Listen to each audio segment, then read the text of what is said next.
Good evening and welcome to yet another edition of Face the Nation right here at Stein Studios in Ratmalana. A new cabinet has been appointed, a jumbo cabinet, and that is what many people say. Are we on the right track? Where is the country heading? Is good governance in practice? Let me introduce my guest this evening. Let's start off with Mr. Gominda Asri. He is a senior attorney at law. And then we have the Minister of Local Government and Provincial Councils, Mr. Faizan Mustafa, who is also President's Counsel, and also Mr. Rajiv Vijay Singha, Professor Rajiv Vijay Singha, leader of the Liberal Party and former MP of the United People's Freedom Alliance. Let's start off with Mr. Gominda Asri. What is your take as a senior lawyer, as a civil society activist, with regard to the current political climate in the country? It's very, I would say, we have a government which has two major political parties. Mathematically, it's very strong. If you look at it from a point of view of numbers, it's very stable. And I think it is a very strong government in place, but that is superficial. For the reason I feel that short term, it'll be very strong and we'll have a stable country, because in this combination we have the SLFP and the UNP, the two major parties, and in the opposition a party that helped President Sirisena to come into power. So there is a formation which he can work in harmony. But the question is, how long can the SLFP MPs remain with the government? For the reason that the people who voted better, and they voted, I wonder whether they ever did think, many of them would ever become ministers of a UNP government led by Ranil Wickremesinghe. So that undoubtedly those who joined, some joined for the perks and privileges, and those perks and privileges will continue and they will enjoy it. But the question is, what is material is if they are to come back to Parliament, they have to have the opposition votes, the SLFP votes. Now, will the SLFP voter vote again? We saw it happen before. There were a number of MPs who joined Mr. President Sirisena. Then they went back into the arms of his opponent, Mahinda Rajapaksa. And after the elections, we see them once again very comfortable, very cozy in the new cabinet. So there are these fluctuations. In that situation, undoubtedly, I would say, 2 years on, this is a strong government, stable government, but it's superficial. Theoretically, mathematically, yes, strong. But at ground level, at the base, how strong will they be in the next few years because of the fact that, look at the situation, we have an opposition that comes from a geographical area, opposition that respects an ethnic group. Instead of that, we have two major parties who represent all sectors. I think Mr. Mustafa will agree that the present government is very well represented by Muslim parliamentarians. So that time has come when we must get into the mainstream of politics, that is, forget ethnic politics, ethnic parties. We must have national policies, national parties winning every district, at least, not winning outright, but at least let them have 1 or 2 representations in Parliament. Thank you very much. That, of course, was Senior Attorney at Law, Gominda Asri. Thank you very much for joining us this evening as well, sir. I now move on to the Cabinet Minister of Local Government and Provincial Councils. First of all, congratulations on your appointment, and I hear that you assume duties today in your new portfolio, Minister. Thank you, Shamir. My question to you is, you are now part of a big cabinet, a jumbo cabinet. And now this is not what was said prior to the 8th of January polls, saying that the number of cabinet ministers would be restricted to 30. Now you have approximately around 45 cabinet ministers. How do you envisage to move forward? The time starts now. We have two main parties forming a government. That is the UPFA and SLFP and the UNP. They are both stakeholders of government. When President Maithripala campaigned to become the president, he made a pledge that will move in for a national government. that will have all parties representing the government. When you have such a scenario, you have to give each of these parties a stake in government.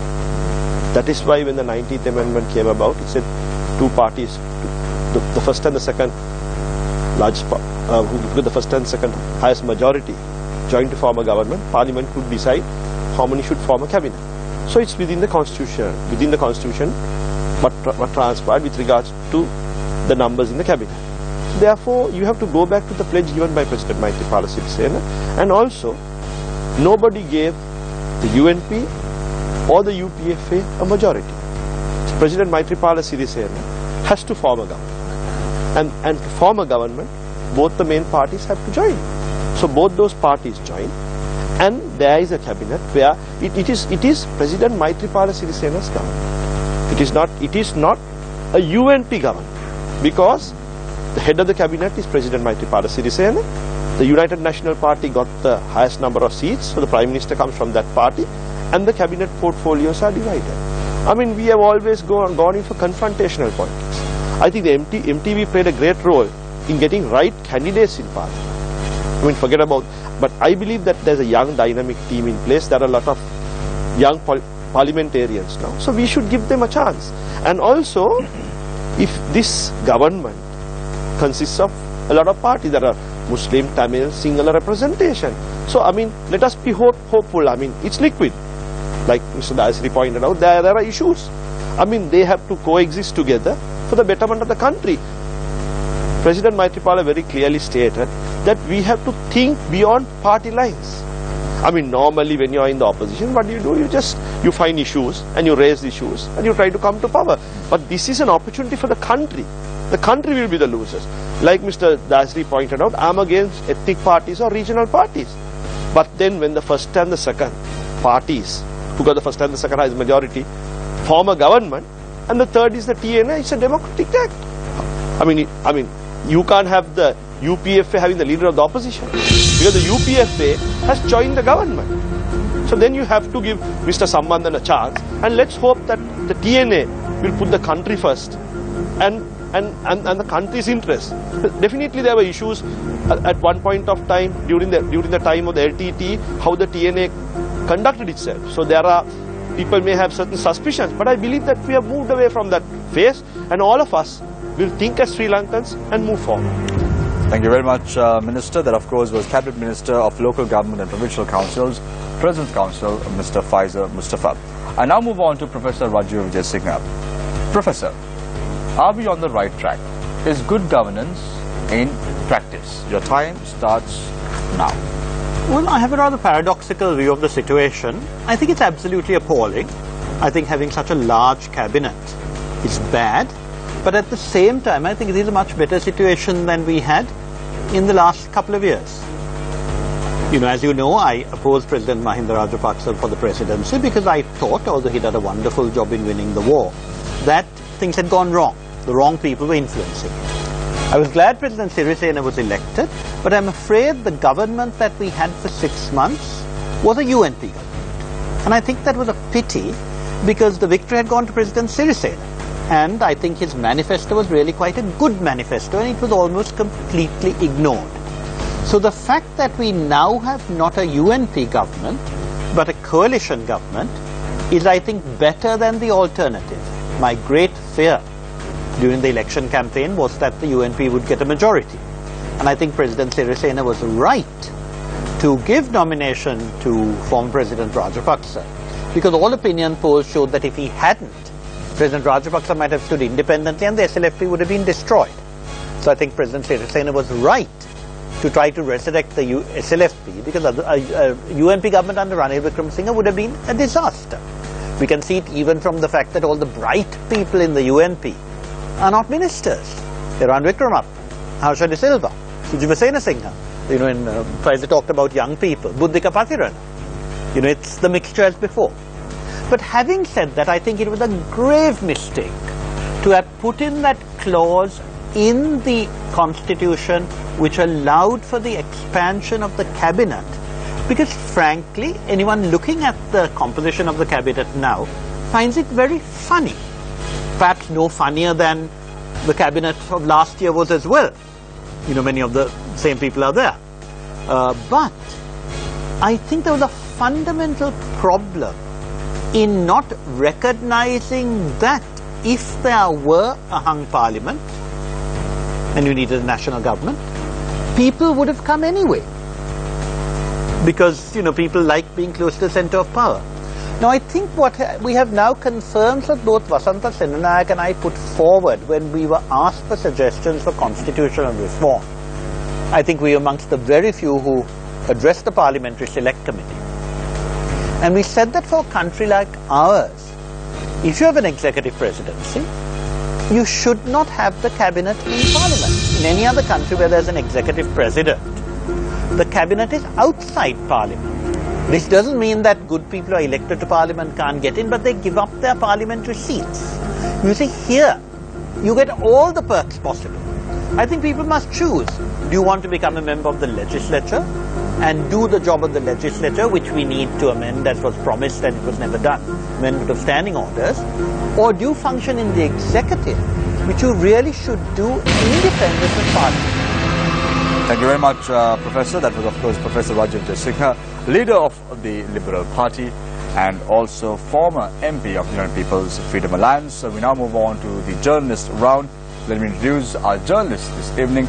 On to my immediate right is Nadim Majid. Good evening, Nadim. Nice to have you on board. Good evening, Shamir. Nice to be here. On to my immediate left is Bandhu Jayasekar, a former diplomat and senior journalist. Nice to have you on board, Bandhu, after a lapse of 2 weeks, by the way. 1 week. One week, okay. Thank you, Shamir. You were missed. You also have Faraz Shawkatali, business investigative journalist, who is also a senior journalist in the newspaper industry in Sri Lanka. So let's start off with Bandhu. Yeah, Pfizer, you look very presidential now. Thank you very much. I like this attire, and I don't know why the Sartaki is missing. But I must tell you, my question is both to Pfizer and Rajiv. You know, when the president was elected, both of you all were in the government, and both of you all took a stand, and you all resigned from your positions the previously. And I think a lot of people appreciated it. But now, today, there is a dilemma. There's a joke, a mockery of a cabinet or so many ministers, and Rajiv is on the other side, standing independent. And where you are part of that, I would say, the jumbo cabinet. How do you both of you all see it? I think, Rajiv, would you like to answer first? If you'd like, I think Yes, that please. makes life easier for you. Makes life easier for me, yeah. Yeah, no, very simply, I think it was a great pity that the president didn't assert himself in the first 6 months. He had a manifesto, and I think he should have asserted it very strongly. But I think he also had a problem in that perhaps many people in the UPFA, who were, not that they were unhappy with President Rajapaksa, but they were unhappy with the way the government was going and very critical. I think both the President and I share a feeling that Mr. Basil Rajapaksa really managed to ruin a lot of things for a lot of people. They didn't come out. So what happened in January, the President felt more beholden to the UNP. Now I think the real problem was that he left the non-UNP element to President Kumaratunga, who didn't know that non-UNP element anymore, which is why Faiza Mustafa, who had, I think, been one of the earlier supporters of the President, or Vasantha Senanayak and me, who had been the first supporters of the President, were not even considered. Because for Mrs. Kumaratunga, the SLFP was her old SLFP. And this played into the hands of the UNP. And I think there is no doubt they wouldn't have won as many seats as they did if they hadn't had a monopoly of power, a monopoly of positions during those 6 months. Now, as I said, I think President Sirisena made the right decision in giving nomination to President Rajapaksa. I think President Rajapaksa made the wrong decision in wanting to be Prime Minister. I told my old friend Danjadeh Tilaka, why don't you persuade the former President not to ask to be Prime Minister? You know, he should support the SLFP, he should ask for an advisory role, but not be Prime Minister, because I have one simple rule in life. Don't ask for what you want when you're discussing with other people. Try to understand what the other person is frightened of and assuage those fears. And that is how you could work together.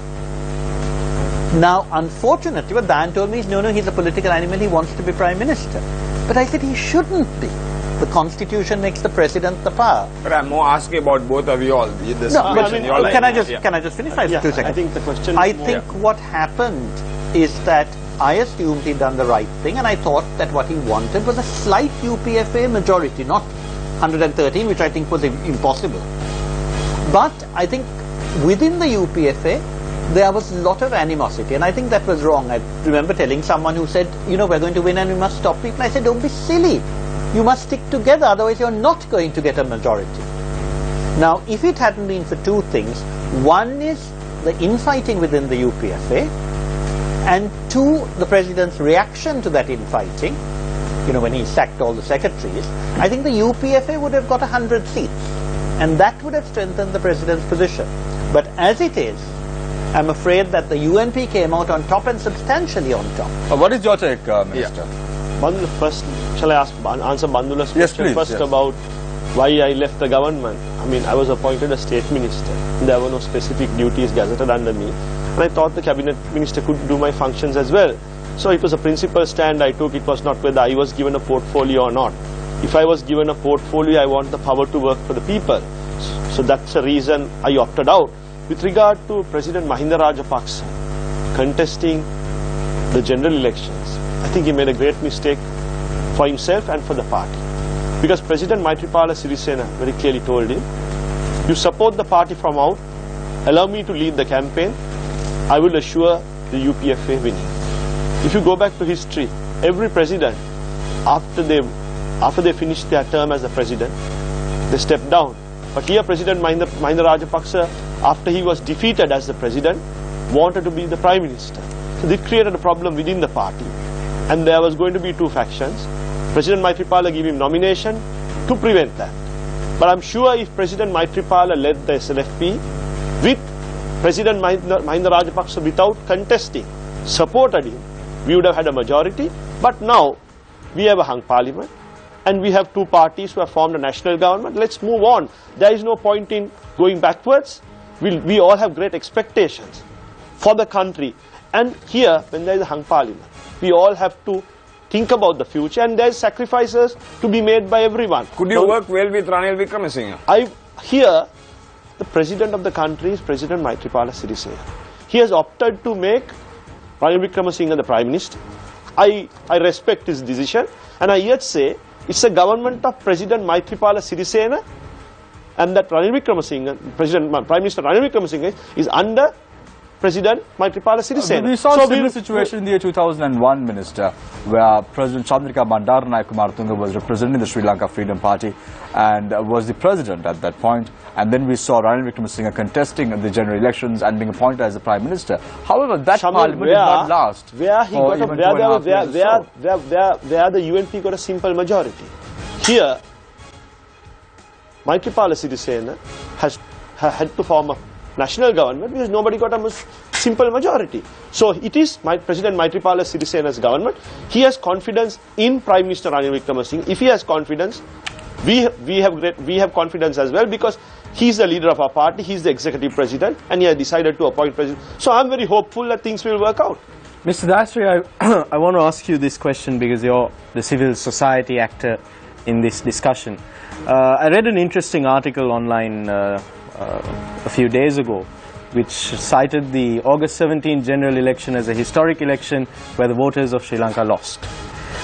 Given what we're seeing right now, you said that there is stability in because the two main parties have come together, so there is some sense of stability. But when you look at the allocation of cabinet portfolios, the size of the cabinet, the number of state ministers and deputy ministers, do you agree that the voters have lost? Yes, I would say the opposition voter has lost comprehensively. And I would say it is stable, it's solid, but it's superficial.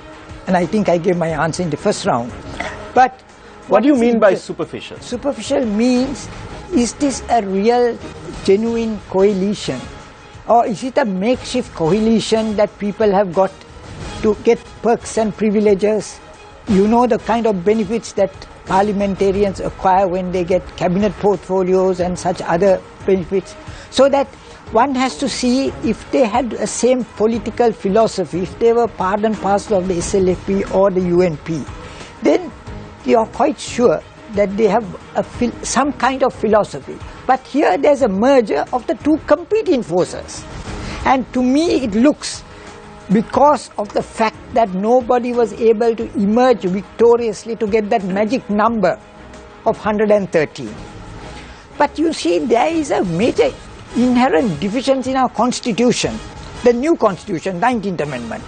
You see, if you look at it, it is not possible under any circumstance for there to be a dissolution until 4 years and 6 months. I think Mr. Faisal Mustafa understands it very well. So that throughout, we will have to have this kind of makeshift governments, because you can use a budget, you can use a money boil, you can use a no confidence motion, but there cannot be general elections. Now, if you remember, Mr. Daddy Sen Nayaka dissolved parliament the moment he lost his majority. Mrs. Bandar Nayaka dissolved parliament the moment the NCL bill lost. And that is real life democracy. Now this is, I don't blame the UNP, I don't blame the SLFP, I don't blame anybody but the person whoever drafted that stupid constitution of making a permanent engagement of 4 years and 6 months. Who benefits? None other than parliamentarians. Because you can have mavericks moving from side to side. Minister Mustafa, do you agree? Do you agree that the 19th Amendment to the Constitution is stupid legislation? Presidents abusing it.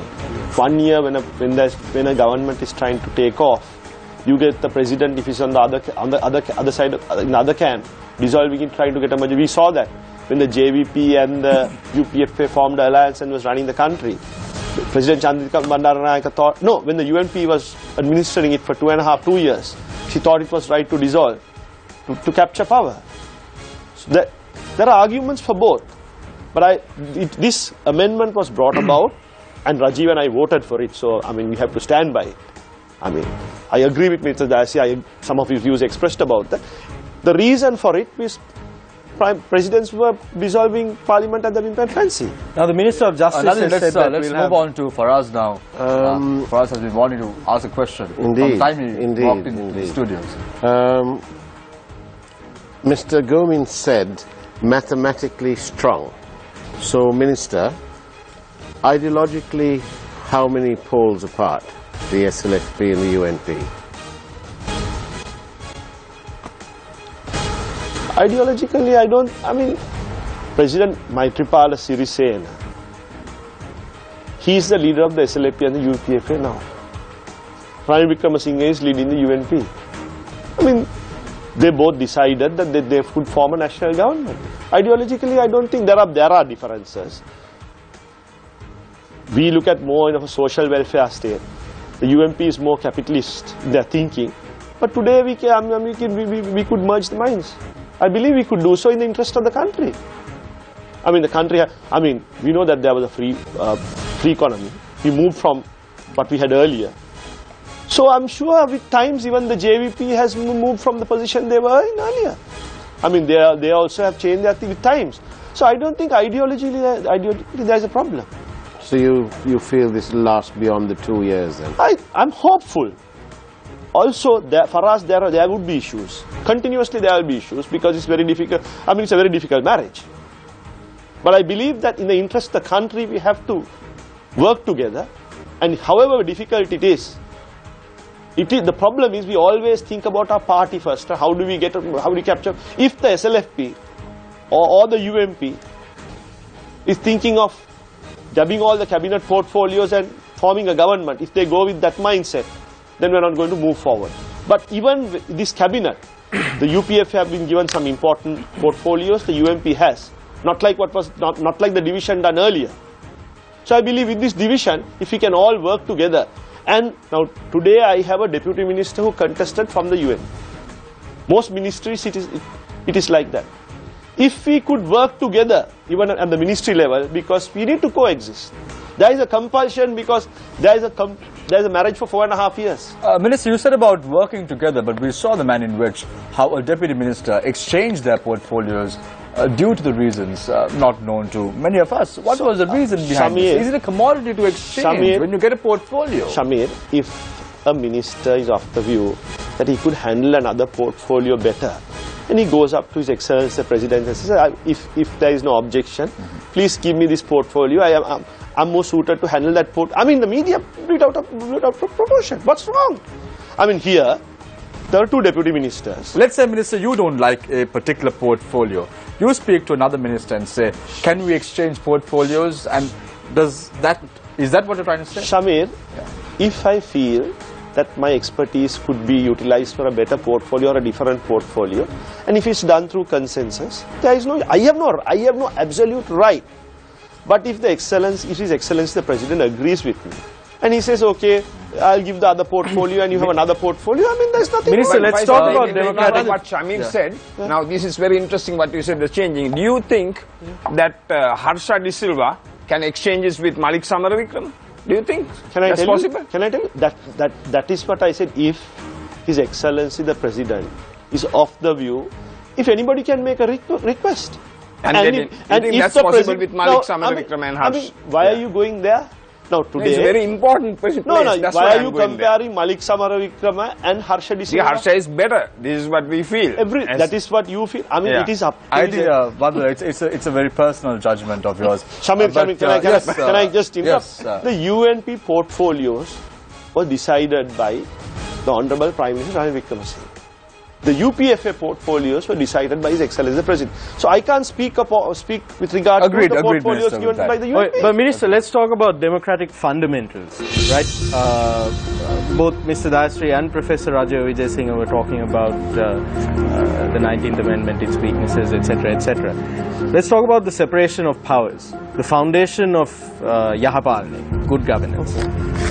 Do you believe that this is working together or colluding to achieve personal goals? There are no personal goals. Both of us voted for the 19th Amendment. It's within the Constitution.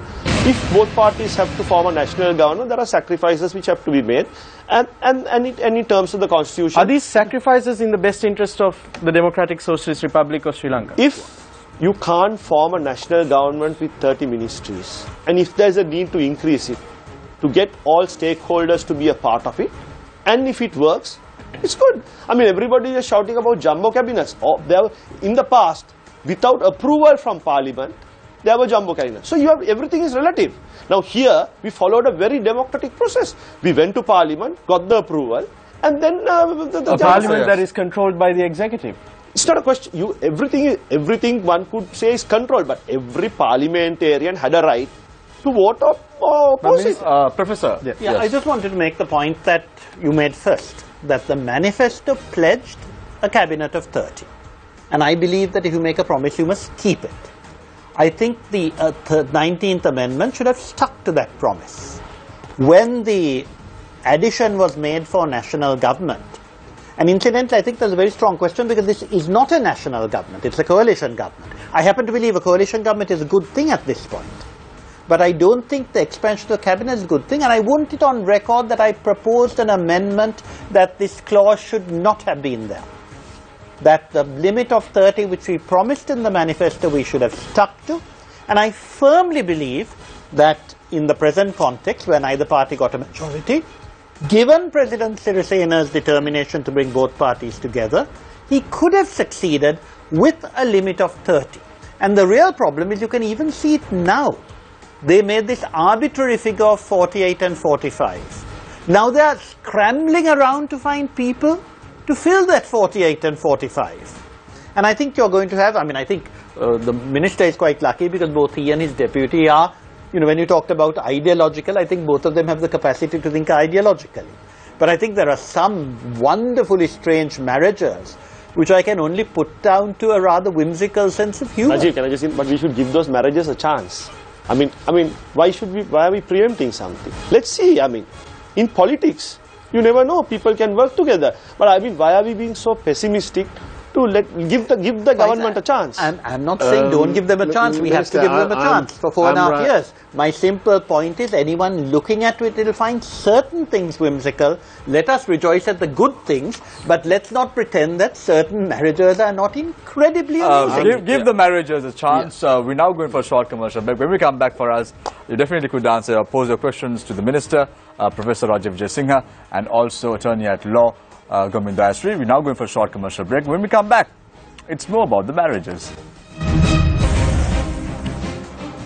Welcome back. This is Face the Nation. We start off our third round with Senior Attorney at Law, Govinda Astri. Mr. Astri, with regard to the national list, do you think both the three main political parties, the JVP, the UNP and the Sri Lanka Freedom Party-led UPFA, took the right decision? The time starts now. I think the whole concept of a national list has been disorganized, is in an absolute jumble. Because in national list, what you expect is, I think that is what the bakers of the constitution intended, is to have distinguished, privileged, independent, right-thinking people who may not have representations elsewhere. Now I think, as far as my good friend is concerned, I think he's very rightly there as a member of the national list, for the reason that he represents a community that is represented by a mainstay party. That's very important. And that is what we need to go outside ethnic politics. But outside that, who is appointed in the national list? I don't think there are very many people of any eminence. I remember once both Mr. and Mrs. Mervyn De Silva, I think once upon a time, represented the national list. Only Mr. Mr. Only Mrs. Only Mrs. Right. So that we can see that kind of elements also coming into the national list. Even today, I don't know whether everybody would be happy with the national list, because into that you have had people rejected by the public, people who had been voted out. And if you see today's parliamentary composition, there's a great desire to bring young people, to bring new faces. Why? Because they were disgruntled with the old people. They saw those names for 20 years. They may be any name, but those names have crisscrossed parties. Even a very learned man like Mr. Rajiv Jayasinghe has gone from one side to another. That is just not what is expected. What we need is politicians in the national list who make a definite contribution to Sri Lanka. And may I make my last point? I don't know whether, I think both these gentlemen were there in the same party when the 18th Amendment was voted for. I don't know whether they voted, but I believe so. But what is important is, I don't think in this country, hereinafter ever, anybody is going to contest for the third time. Because I think Mr. Rajapaksa was able to get this amount of votes because he won the war. If not for him, I think nobody would hereinafter attempt to run the third time for presidency. Thank you very much, Ms. Dastri. I will give Professor Vijay 30 seconds to respond, if you wish to the yes, claim I do, made because by... I think, Mr. Dastri, that was an extremely unfair statement. I did not change parties. I was on the UPFA national list. I took a decision not to support President Rajapaksa for reasons I told him in advance. I actually made it very clear to him. I was the only person in the last 2 years who objected in writing to certain things that were happening. And I supported someone from the UPFA. And I told Mr. Wickramasinghe, when he asked me, I said, I'm not supporting Mr. Rajapaksa, but Ranil, I can't support you. And having done that, I didn't want a UNP president at the time because I thought Mr. Wickramasinghe was the wrong candidate. And I resented the fact that instead of having a presidential government, we were actually having a government run by Mr. Wickramasinghe, which I thought was wrong. May I respond to so, this? Yes, can I finish? Can I finish? I don't know whether you finish Yes, in another 30 give me a seconds. second. Just So then, 10 seconds to finish. I remained with the UPFA, and when the president made the decision to give President Rajapaksa nomination, I thought he was correct because it was the best way of making sure the UNP didn't get a majority. Thank you very much, So I continued with the UPFA, We have but stopped the as an timing for the moment. So, Mr. member. Ashri, I 30 think that- seconds for that's you more as well to anecdotal. equal respond to that. My response is Mr. Rajiva did vote against and worked against the UPFA, of which he was appointed MP. Thereafter, he accepted office from a party that did not represent the UPFA, after the presidential election. Then it was back again in the UPFA as a candidate. That is my point, and that is all I have to say. Thank you very much, Ms. Dasri. Now we move on to Professor Vijay Singha. Defeated candidates have been given a backdoor entrance, and some of them are even appointed as ministers in the cabinet. Can this government sustain?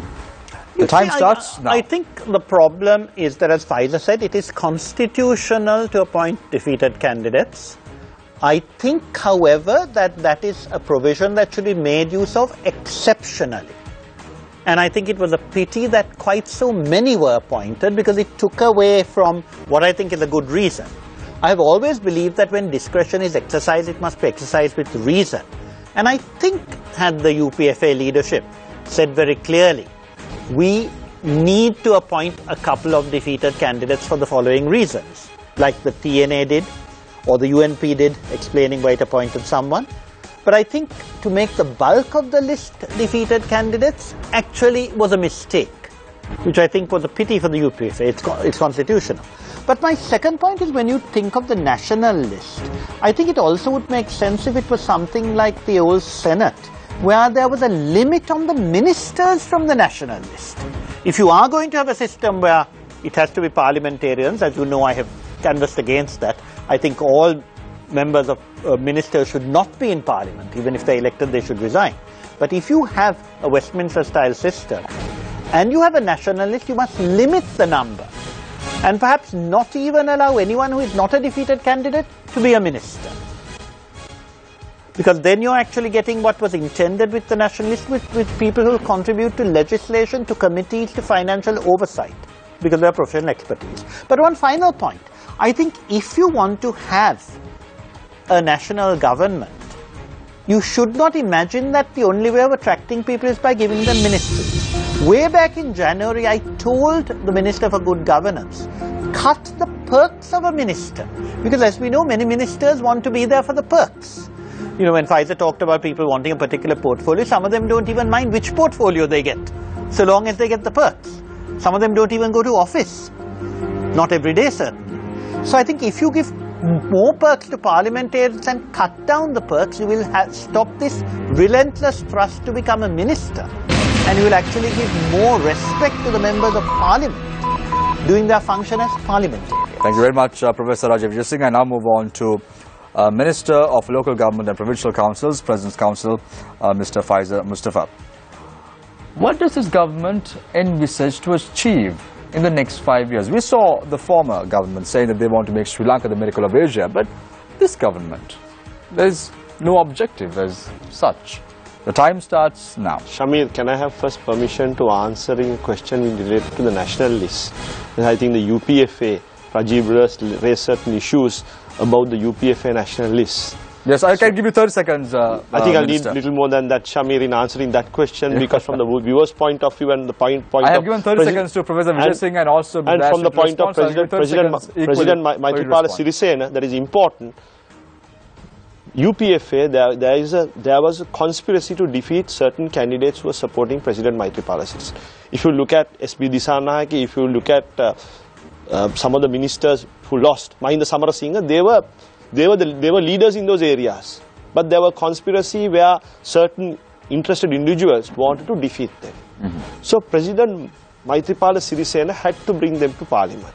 And therefore, we had to make a sacrifice where certain intellectuals who we want to bring in were sacrificed to bring them in. And it is within the constitution to bring them in, and that's for that reason the UPFA national list had to bring in defeated candidates, and also it is a constitutional right. But the best would be not to bring defeated candidates, but with regard to the UPFA, there was a conspiracy and there was a compulsion because we needed them in parliament. Thank you very much, Minister. Now, again, getting back to the question with regard to the government's objective. Does this government have an objective? Your time starts now. You have 1 minute and 44 seconds. I mean, this government has an objective. I mean, we have on the economic front and the fight against corruption, and also with regard to racism. I think that is I'm sure you all must be enjoying the media freedom you all had today. Today, as journalists, I'm sure during the past regime, which I also was a minister, you did not have the same freedom. So there has been a paradigm shift. even as media freedom has increased in this country, on with regard to a Sri Lankan identity. After the war, we all thought we were secular, but we were moving backwards, and now President Maitripala is spending a lot of time in the north and the east. He's trying to bring communities together. That is as important as economic development. And then the fight against corruption. There is a great initiative taken by this government, especially President Maitripala Sirisena. I'm sure, and with regard to drug eradication, you all are doing a lot as well. So if you look at President Maitripala, he's putting a great effort to put the country into the right track. But then there are issues as well. We have all various parties representing the government. So it's a difficult journey and it's a difficult marriage. But the country is very hopeful, and the country has given a mandate to President Maitripala Sirisena for the reason that the UMP or the UPFA has not got a majority. So here it is President Maitripala Sirisena taking leadership with the support of the UNP and the UPFA trying to take the country forward. Thank you very much, Minister Faiz Mustafa. Faraz? We spoke of pessimism. I'm pessimistic because this new government, in the cabinet are all sorts of people who've spoken up against the bond issue, for example, and yet now they are in the cabinet. Does this mean the bond issue is going to be swept under the carpet? Are you asking me for us? Indeed. I don't know the technical side of the bond issue, but I know the fact that President Maitripala made a request with regard to the change of the governor, with regard to the bond issue. Why was it a request? Why wasn't it an order? President Maitripala Sirisena did the right thing. He made a request. And the Prime Minister's ignored him. I'm sure here you asked about the bond issue, but Faraz, you continuously ask about this issue. I think we should move forward from that issue. Because it is of great national interest. It is a great interest. I'm sure that that issue interests you a lot. But with regard to that, right, I think President Maitripala has expressed his sentiments, and that's the sentiment I express Minister, now. recently when the appointments were made in the first instance with regard to the cabinet of ministers, President Maitripala Sirisena said a commission would be appointed, a committee would be appointed under his patronage and the patronage of the Prime Minister to appoint heads of state institutions. That's right. We saw the governor being appointed after the 8th of January. Will there be a change? After this statement was made by the President, will the central bank also come under the purview of this particular committee in question? I'm not very sure of the dynamics of the committee, but if he wants to, with regard to heads of institutions, if that committee would also look into that, then the central bank also would come in. I'm not aware on the dynamics of that committee. My question is to you, Faisal. Now, please don't take this personal, because now since we are the people's channel, I have to ask this on behalf of the people. Now, last morning, you had a wonderful time with two ordinary poor journalists in Faraz and myself. We had a wonderful time. We had breakfast with you. Very simple, very down to earth. But today, you took your swim duties and we were there, and suddenly you walked in. And then there were maybe 7 security people also walked in. I saw, don't take it personally, I'm trying to generalize, but I'm taking this as an example. I didn't come with 7 security people. But what I saw, at least 5. No, and then, I think again you're wrong. Let me finish my thing. Badal, right? direct your question. Yeah, so, then, you see, now this is what the people, like Gomin you mentioned, this is what people don't need. The war has ended, like there's so many ministers, now we had this unfortunate incident with the president and the defender. People don't like this, so can't you all, the ministers, all this, change this and make a difference? People are not happy with this. Bandula, firstly, I would like to say I came with only 2 security persons. I think something wrong with your vision, right? Yeah. I think you got me wrong. That's my entitlement. And also, Bandula, even though I disagree, yeah. Ministerial security is given for a member of parliament or for a minister, and that's their entitlement. But I think if they flash around with backups and all that, it gives very negative vibes. But then again, when you are a politician, every member of parliament is entitled to MST. I mean, it's within your right. If you are a minister, you are entitled to a higher number, and that security is given for a particular reason. And if somebody feels that they could walk around without security, I did that yesterday with you all. I mean, that's a right which they have, and I'm sure after the war, Bandula, we don't need security. But then again, the people who advise on security are of the view that a member of parliament should have security because they are answerable if something happens. So it is not your right, it is the ones who assess the security who says that you need security personnel or not. So Bandula, I think you're getting it all wrong.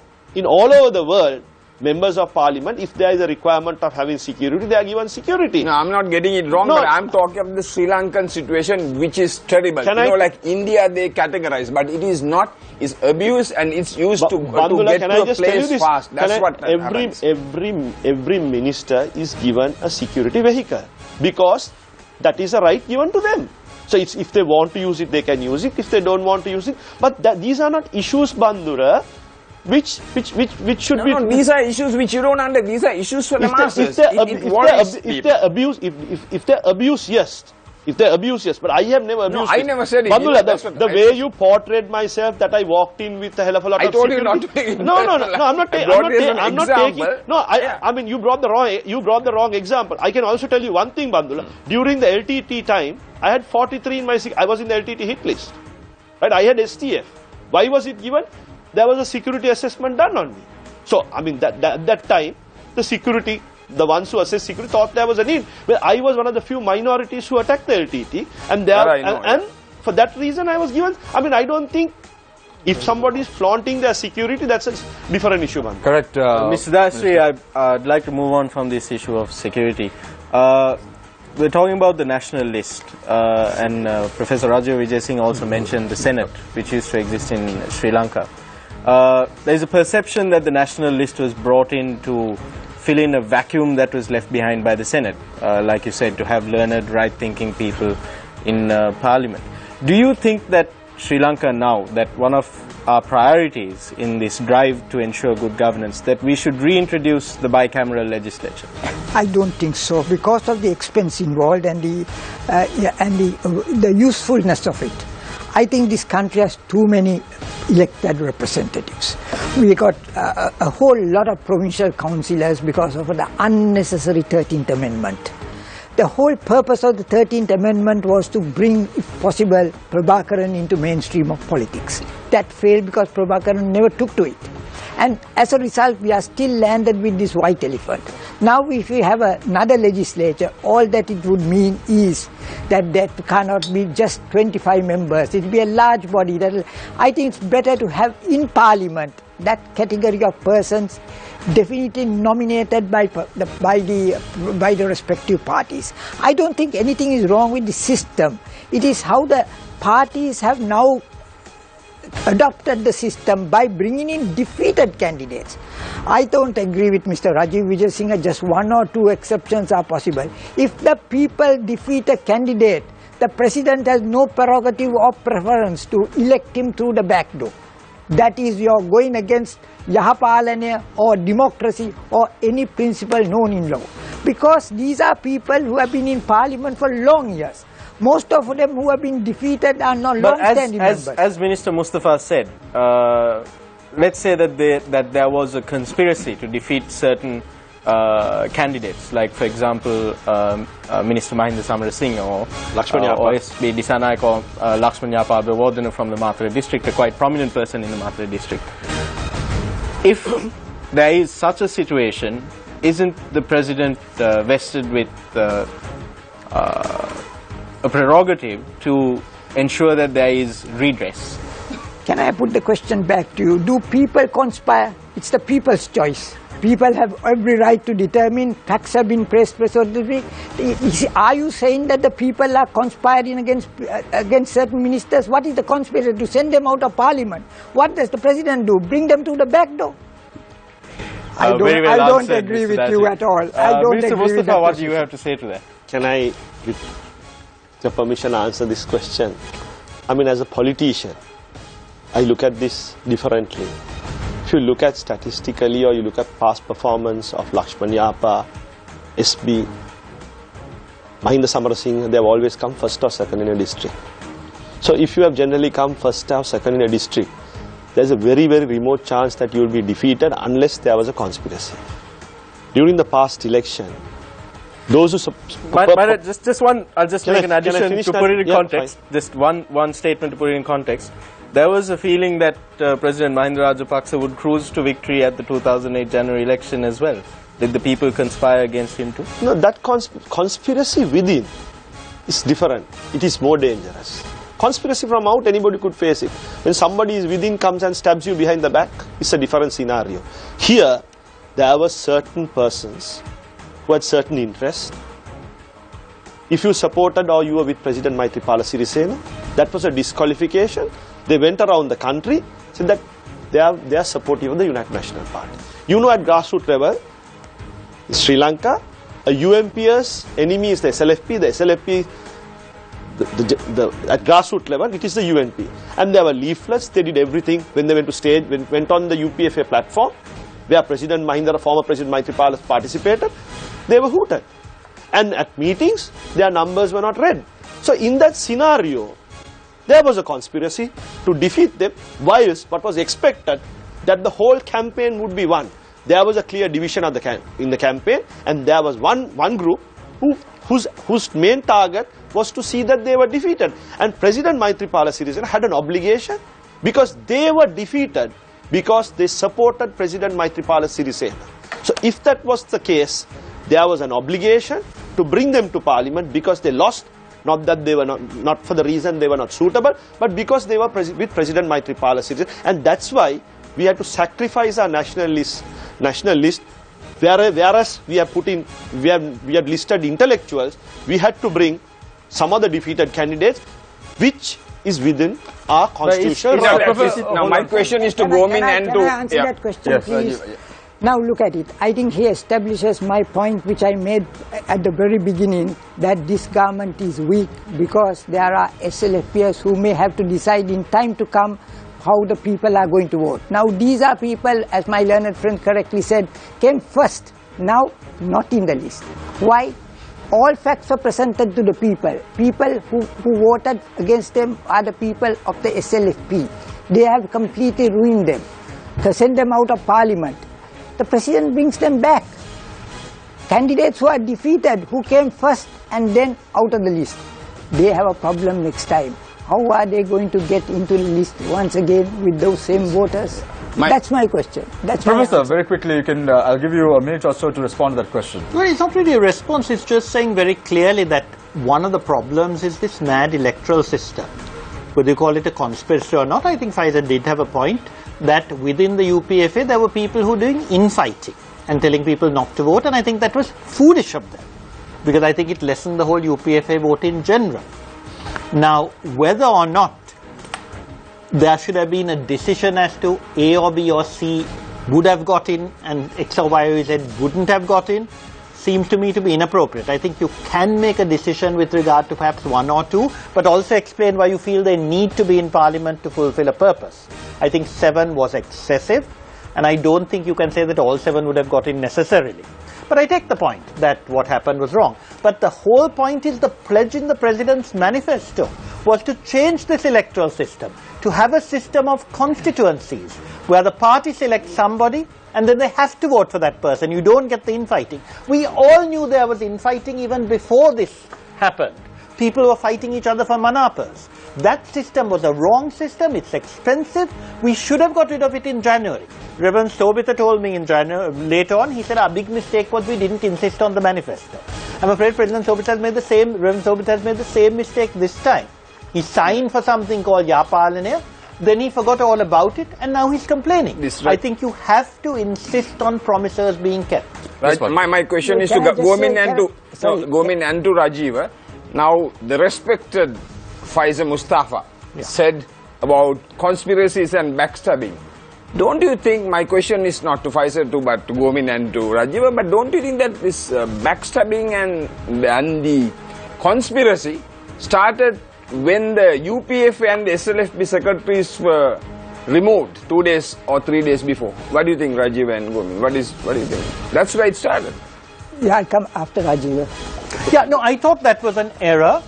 I think it actually contributed to what I think in the end President Maithripala Sirisena would have regretted, which is the UNP getting a greater number of votes. Shamir, can Whereas- I also Yes, express my Whereas opinion, because to me, this touches upon my party, my leadership. you see, I think what happened is that because perhaps of excessive hype on the part of some people in the UPFA, and I don't think these were people who were SLFP people, the idea began to spread that the UPFA might get 113. That was cloud cuckoo land.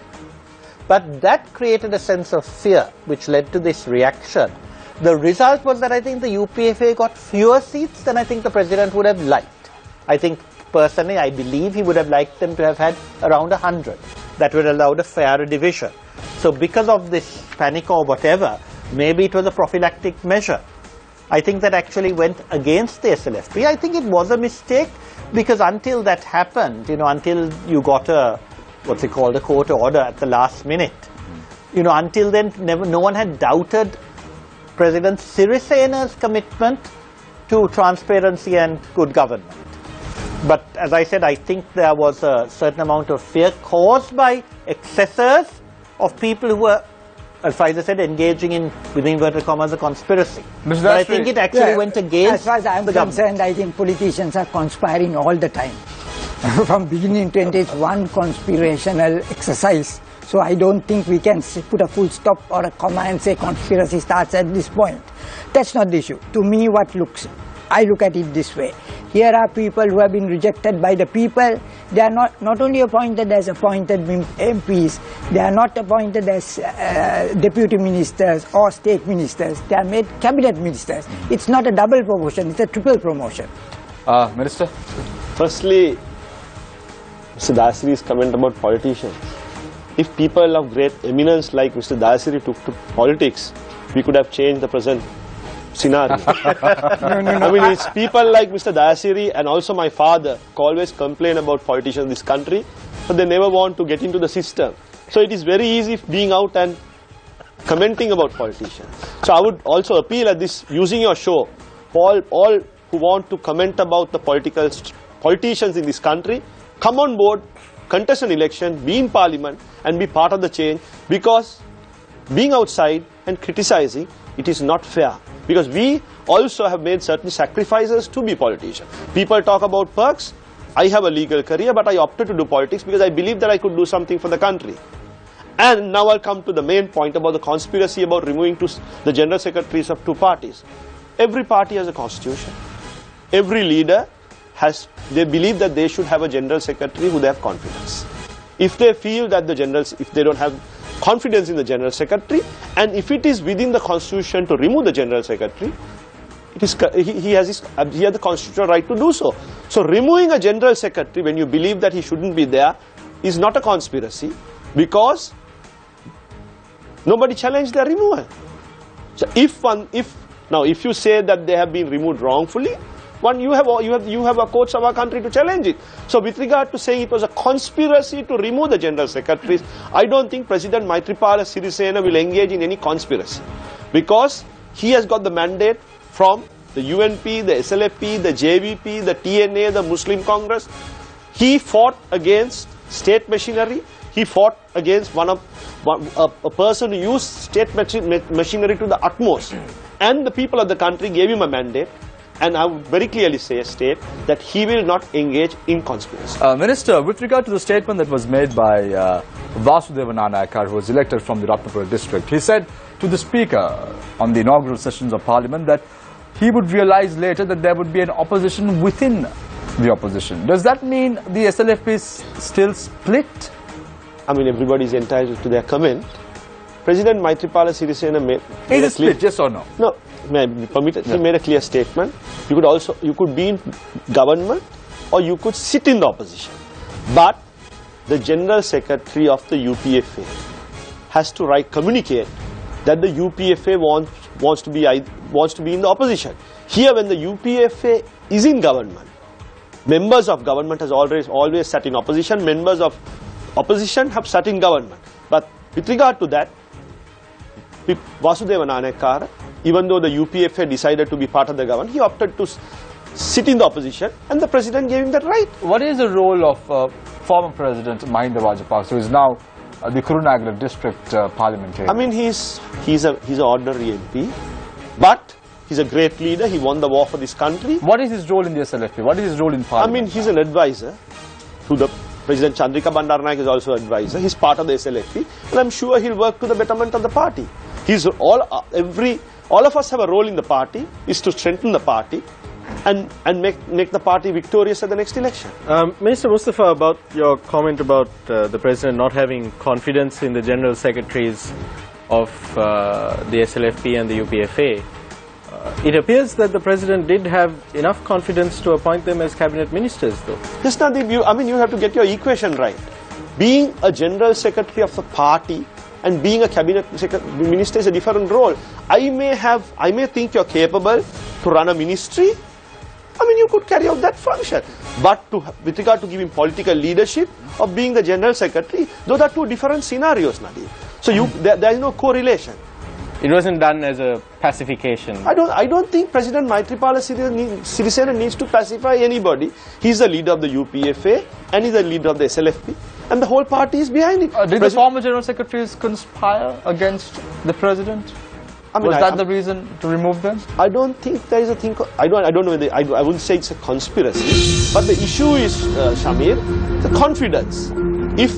If you don't have confidence, now if your company does not have confidence in you, Shamir, you wouldn't be sitting there today. Shamir, didn't Mr. Sirisena conspire against Mr. Mahinda Rajapaksa? I think this is conspiracies are, I think, always under foot. Because it's not only these the present secretaries who are alleged, against whom conspiracies are alleged. So I really think Mr. Faiz Mustafa, I know him very well. He's a very good lawyer. He used to make very brilliant presentations. But I don't think when he takes to politics, especially when he keeps on repeating like his master's voice. But you should give him the right to defend his party, I think Mr. Danastri. That is his right as well. He has the right, but I don't parallel think between his professional life and his political life. But I think it's not as convincing, that's all. I mean, that's Mr. Govind, that's his opinion. But with regard to conspiracy, why does President Maithripala and Sirisena need to conspire against President Mahinda Rajapaksa when he's a defeated candidate? He was defeated. He contested the Kurunegala district as an ordinary MP. So there's no need, there's no rationale for President Maithripala Sirisena to conspire against President Mahinda Rajapaksa. No, the conspiracy I spoke was the time he decided to quit as the secretary of the SLFP and contest as the candidate of the UNP. But again, it's a democracy. People should have the right to do so as well. I think everybody has the right to contest. I have the right to answer that. President Maithripala Sirisena was not happy with the direction the SLFP and the UPA was heading. He decided to leave, contest as the common candidate. I also was in the SLFP. We all decided to support a common candidate for the betterment of the country. We put the country first. He was the General Secretary of the SLFP. He left and he contested and became the president of this country. That is one of the greatest achievements any politician could achieve. A person without a party, where the UNP says we want you, the JVP says we want you, the TNA says we want you, the Muslim Congress, all parties say they want you, you contest as the common candidate, is becoming the president of the country a conspiracy. The fact that you decided to leave the SLFP and challenge your leader and become the common candidate, I'm a bit surprised that Mr. Dayasiri considers that to be a conspiracy. That's a democratic right where I have. If I want to be the presidential candidate, I could be the presidential candidate. Here, I decided to be the presidential candidate and I defeated President Mahinda Rajapaksa. Professor Jayasinghe, you supported President Maithripala Sirisena during his election campaign. And come the 17th of August, you supported the candidature of the former president as well. What was your thinking at that time? Mine was very simple. I fully endorsed what Faiza said, that President Maithripala Sirisena, like me, and I got there first, found that what was happening in the last government was wrong. It didn't live up to the manifesto, the promise of President Rajapaksa in 2009-2010, which I much admired. was not being fulfilled. Sometimes I think it wasn't entirely his fault, and I think a change was essential, and I'm very glad that change took place. But that change was not heading in the right direction, and I was really worried about what I call too much domination by the UNP, or what I would rather call the very conservative wing of the UNP, whose political philosophy is not mine. And I must admire the way that Faisal Mustafa dealt with the question you asked with regard to Ranil Wickremesinghe. He did that very well. Now, having said that, I think that President Maithripala Sirisena made the choice to give Mahinda Rajapaksa nomination for the SLFP. And I think it was the right choice, because that's the only way the SLFP got a large number of seats. I think, as I said before, President Mahinda Rajapaksa made a mistake in wanting to be Prime Minister. As I said, I tried to tell him, I was not in touch with him at all until August. But I told Danja to tell him not to want to be Prime Minister, because that would have made life much better. So I supported the UPFA candidate, the UPFA leader being Maithripala Sirisena, and the candidacy of the whole party together, which I thought was a good thing. And I'm only sorry that what I was hoping would happen, that the UPFA would get the same number, a bit more than the UNP, didn't happen. I think that has led to a lot of problems. Thank you very much, Just Professor. 1 minute, 1 moment, please. I think the most I'll give you 30 seconds more. the most convincing argument for Mr. Sirisena is that the people voted for him in preference to Mr. Rajapaksa. That is the most convincing argument my learned two friends didn't present. Thank you very much. Thank you very much, gentlemen. We are in conversation with the Senior Attorney at Law, Mr. Govind Dasri, Minister of Local Government and Provincial Councils, Mr. Faisal Mustafa, and Professor Rajiv Vijayasinghe, who is the leader of the Liberal Party. We now go for a short commercial break. When we come back, it's the final round.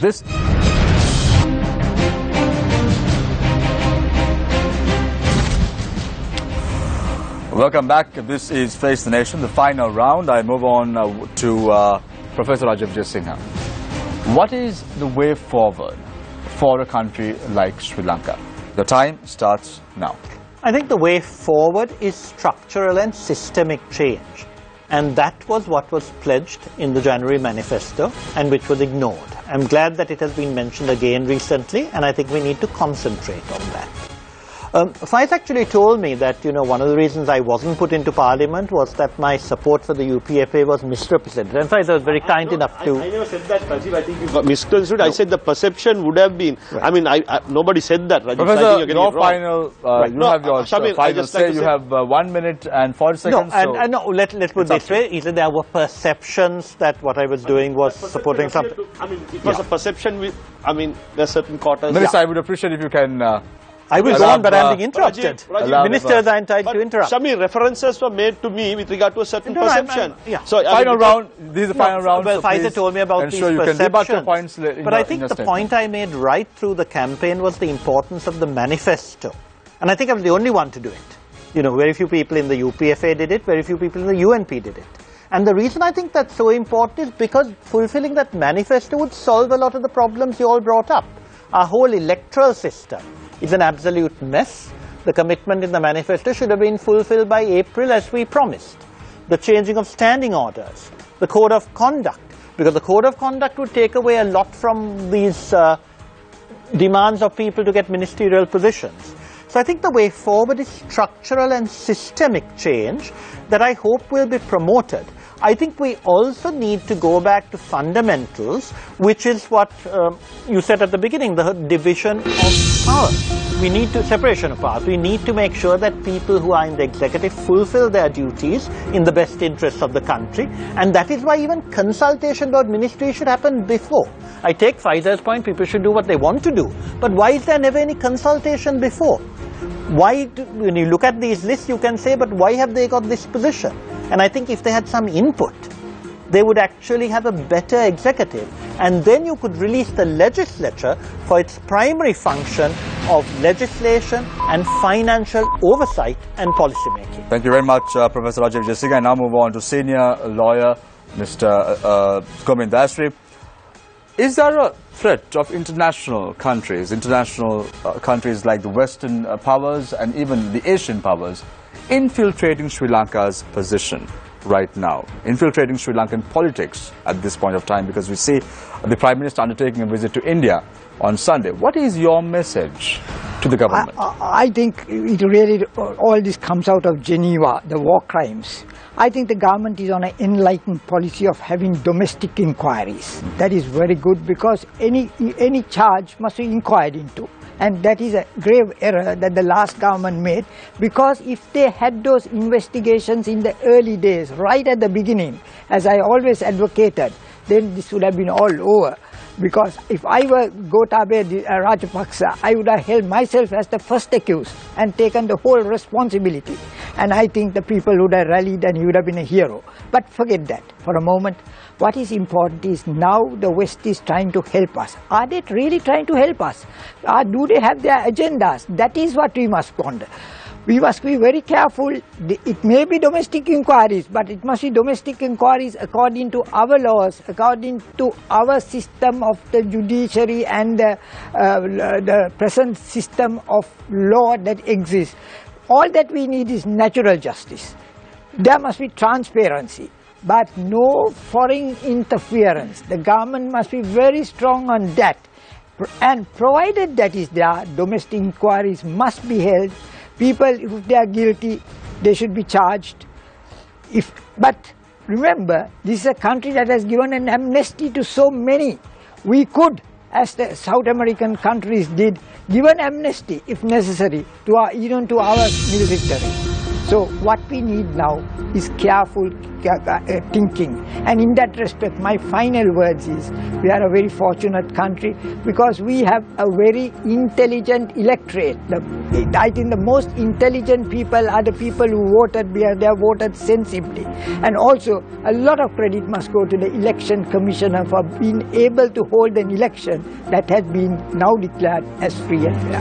Thank you very much, Senior Attorney at Law, Mr. Govindasri. And now move on to Minister of Local Government and Provincial Councils, President's Council, Mr. Faisal Mustafa.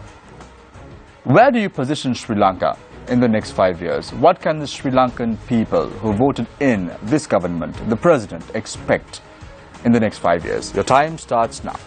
Well, people have great expectations. The people voted against a president who defeated the LTTE, and no leader could do that before. So there was something wrong in the manner in which the country was governed.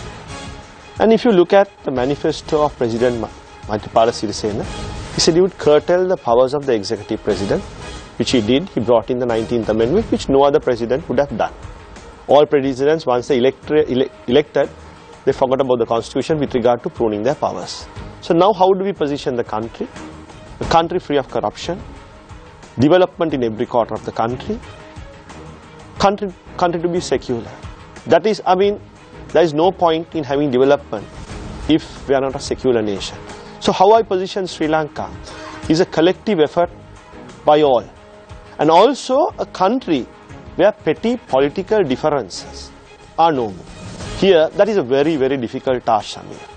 I mean, every politician has an agenda. That's a very unfortunate thing. And every politician, once they are elected, the next is how they are going to win the next election. What's my electorate, so how we are going to move forward. So, and also, we isolated ourselves. I was part of the government. The stand we took in dealing with the international community, we were living in denial. We need a mechanism to probe whatever wrongdoings which are alleged against us. If there are allegations, we should be bold enough to inquire into it. And now I believe this government has taken the bold step with the domestic mechanism, and we isolated ourselves. We were bashed by the West. We isolated ourselves from many countries. Now all the countries are opening their doors. But like Mr. Dasri pointed out, we have to be very cautious. Countries could have their agendas. We should not fall prey to it. But I believe that we have a government which would not fall prey to it. And also, the way we are dealing with the international community now, we will not be an isolated or a pariah state. We are welcomed by all, and I'm sure we could Thank you very much, Minister, for joining us this evening. Thank you very much, Senior Attorney at Law, Mr. Govindasri, for joining us. Minister, thank you very much again. Pleasure. And congratulations on your appointment. I hope and pray that you serve the public in the next few years. Thank you very much, Professor Raja Vijay Singh, for joining us this evening. Thank you very much, gentlemen, Faraz, Bandula, and Nadine for joining us this evening as well. I leave you tonight with a quote. There are two primary choices in life. One is to accept responsibility, accept the conditions, or take responsibility to change them. Take care and good night.